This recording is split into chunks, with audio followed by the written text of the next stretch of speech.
Baik, apa namanya? Kita buka surah Al-Isra, surah apa? Al-Isra. Ayat ke-15.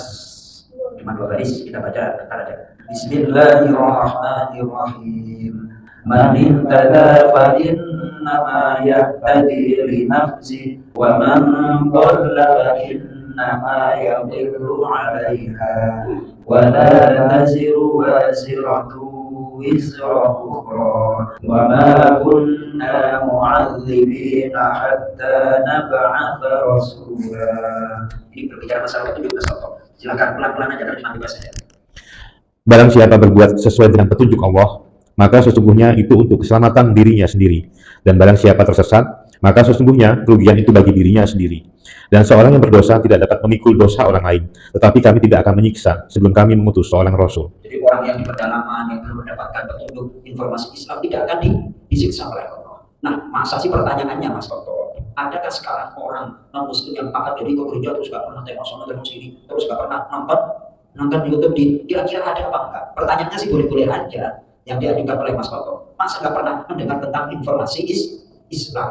Kalau belum mendengar ya keadilan Allah tidak akan menyiksa.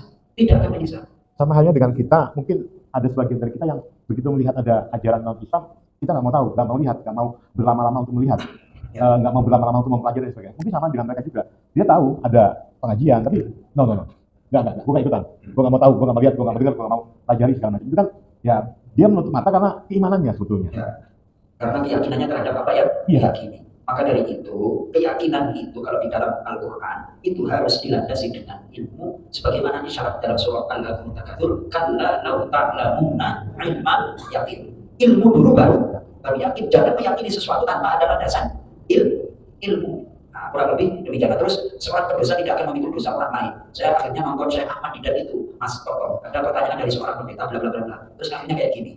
Pertanyaannya panjang cukup dijawab sama Syekh Ahmad Didat itu setengah menit. Di seluruh negara, apabila ada seorang, misalnya Anda adalah pembunuh, itu tidak akan bisa digantikan dengan tanggung jawab selain Anda. Kayak gitu. Masa dosa seluruh dunia ditanggung sama? Nah, kayak gitu akhirnya tepuk tangan semuanya kayak gitu kan. Di seluruh negara, tidak mungkin ada seorang pembunuh dibebaskan terus diganti dengan orang yang tidak membunuh. Diam 1000 bahasa kayak gitu. Allah Akbar. Ya gara-gara nonton Syekh Ahmad Didat itu ya. Itu pertanyaannya Mas Toto kalau diajukan ke Ahmad Didat itu bisa dijawab oleh Pak Deniza dan Pak Yulafiyah. Jangan masalah ya kan. Alhamdulillah. Biar berantem diskusi. Kita tutup dengan doa kepada majelis. Subhanallahumma wa bihamdika asyhadu an la ilaha illa anta astaghfiruka wa atubu ilaik. Assalamualaikum warahmatullahi wabarakatuh.